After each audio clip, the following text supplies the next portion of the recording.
কিসের ইবাদত ছিল? এক নাম্বার ছিল তাদের বদ নজর, নজরের কন্ট্রোল ছিল তাদের। চোখের গুনাহ করা যাবে, চোখের গুনাহ আমরা প্রতিনিয়ত করছি।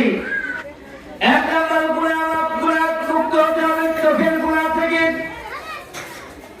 আমরা যারা খারাপ মানুষ, আল্লাহ পাক রব্বুল আলামিন পাকে কালামের মধ্যে বলেছেন আনল কাবিসা লিল কাবিসুনা লিল খাবিসাত ওয়াত-তাইয়িবাতু লিত-তাইয়িবিনা ওয়াত-তাইয়িবুনা লিত-তাইয়িবাত।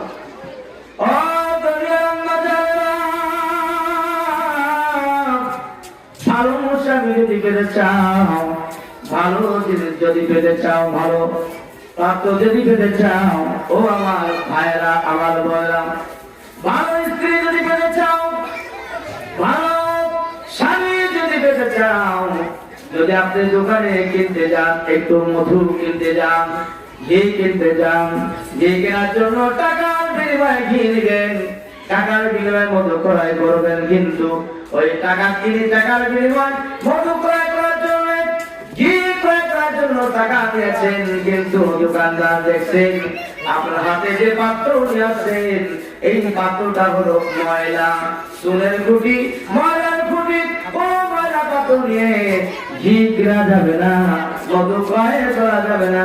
বলবে ওই পাত্রটা তুই পরিষ্কার করে নিয়ে আসো, পরিচ্ছন্ন করে নিয়ে আসো। আপনার প্রিয় স্বামী যে হবে, ওই স্বামী কোন নারীর দিকে তাকাবে না।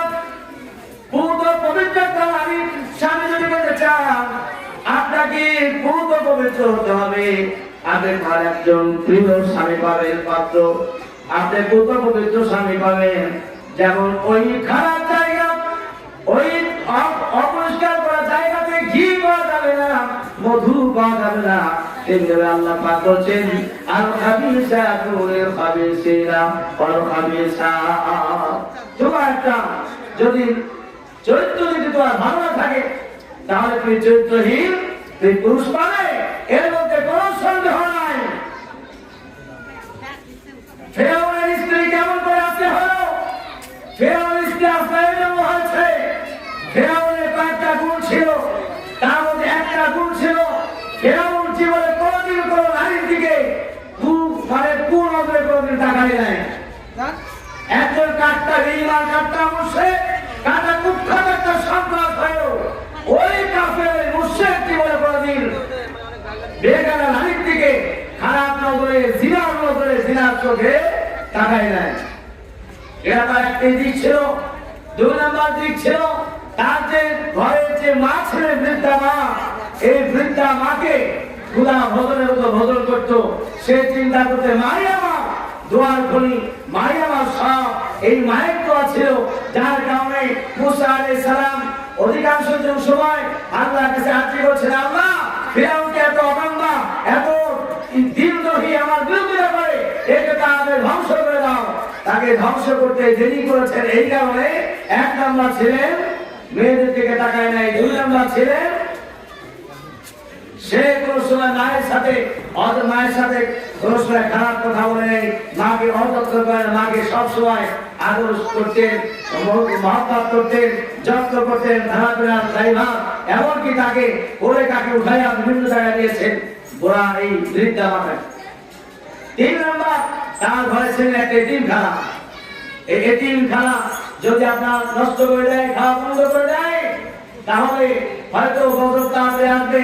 যত এতিমখানায় এতিম খেত, আর প্রত্যেকটি বিভিন্ন ধর্মাবলম্বী এই পরিত্যক্ত সন্তান এতিমরা আল্লাহর কাছে দোয়া করতো, আল্লাহ আমাদের এই বিগ বস ফেরাউনকে তুমি মেরে দিও না, ধ্বংস করে দেবো না, উনি যদি মারা যায়, ধ্বংস হয়ে যায়, আমাদের না খেয়ে মরতে হবে। দুই নম্বর হল, এক নম্বর কন্ট্রোল করতে হবে। এই আমার চোখ, আপনার চোখকে পবিত্র রাখতে হবে। এই চোখ দিয়া কোনো অপরাধ করা যাবে না, কোনো গুনাহের কাজ করা যাবে না। এই চোখের মধ্যে অনেক রকম পাপের আকাঙ্ক্ষা থাকে। এই জন্য এই চোখ দিয়া পর্দা করতে হবে। চোখের পর্দা সবচেয়ে বড় পর্দা। কোন ভাইকে দেখলেন, আপনি কোন পুরুষকে দেখলেন আপন ভাই মনে করবেন, কোন মুরব্বী দেখবেন আপন চাচা মনে করবেন, কোন মুরব্বী দেখবেন আব্বা মনে করবেন, কোন ছোট্ট ছোট ভাই দেখবেন ছোট্ট ছোট ভাই মনে করবেন।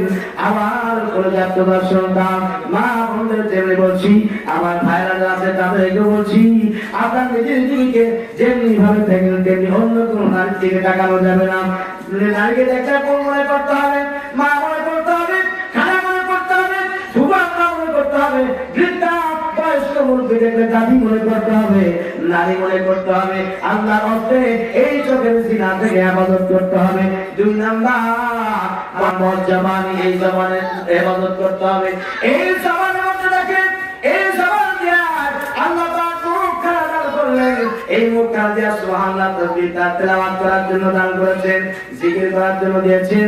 আবার এই মুখ খানা দিয়ে অপব্যবহার করার জন্য গান বন্ধ করে সুদ ঘুষের কথা বলে, এই মুখ দিয়া কত রকমের কথা প্রাণের কথা বলে, এই মুখ দিয়া কত রকমের কথা কত রকম অপরাধ করে, এই বর্তমানের থেকে কত গান দেয়, কত আওয়াজ দেয়। এই কণ্ঠমালী আর এই মুখটাকে হেফাজত করতে হবে। আল্লাহ রাসূল বলেছেন, 2টা চোখ যদি একখানা চোখ বন্ধ হয়ে যায়, একখানা চোখ দিয়ে যেমন দেখা যায় কিছু অর্ধেক দেখা যায়, একটা কান যদি বধির হয়ে যায়, একটা কান রাতের শোনা যায়, এরকম একটা হাত যদি না থাকে একটা হাত দিয়ে কাজ চালানো যায়। দুইটাকে ছিদ্র, একটা ছিদ্র যদি বন্ধ হয়ে যায় তাহলে একটা ছিদ্র দিয়ে কাজ চালানো যায়। এই জবানটা, এই মুখটা যদি বন্ধ করে দেয়, এই মুখটা বন্ধ করে পৃথিবীর কোনো কিছু খাওয়া যাবে না, আর কোনো কিছু বলার ক্ষমতা থাকে না। এই যে আল্লাহ বাদশাহ বলছেন এমন এই মুখটা করলেন, এই মুখ দিয়ে আপনার শাশুড়িকে আম্মা বলবেন, যেন আপনার আম্মা ছিল, আপনার মা জন্ম দাকিনী মা জন্ম দাকিনী মা ছিলেন, ওই মায়ের স্থানে আপনার শাশুড়িদেরকে সম্মান যদি করেন, আপনাদের সম্মান আল্লাহ বাড়ায় দিবে। বাড়ায় দিবে না? শাশুড়িকে আম্মা মনে করবেন, শাশুড়িকে মা মনে করবেন। আর যে শাশুড়ি আপনার যারা আছেন তারা মনে করবেন যে আমার ঘরে একটা বেটার বউ আছেন, আমার পুত্র মধ্যে একটা আছেন, আমারও একটা মেয়ে করে যাচ্ছে সন্তান, কোন একটা ঘরে গিয়া অন্য লোকের স্ত্রী হয়েছেন, তার ঘরে একটা শাশুড়ি আছে। যখন শাশুড়ি শুনবে, যখন শাশুড়ি কানে যাবে যে আমাকে খুব ভালোবাসে আমার শাশুড়ি, আমার আপনার বাড়িতে তিনি আসছেন, তিনিও যখন শুনবে আমাকে যেমনি ভালোবাসে তেমনি আমার বোনকে বা আমার ভাবিকেও ভালোবাসে, আমার বোন অন্য জায়গায় বিয়ে হচ্ছে তাকেও শাশুড়ি খেদমত করে ভালোবাসে। এই জন্য 2 নাম্বার হলো এই জবানকে হেফাজত করবেন। 3 নাম্বার হলো বর্তমানে আপনার যে আকুল রয়েছে, আপনার যে ব্রেন রয়েছে, মেধা, এই মেধাটা আল্লাহর হস্তে ভালো কাজে খাটাতে হবে।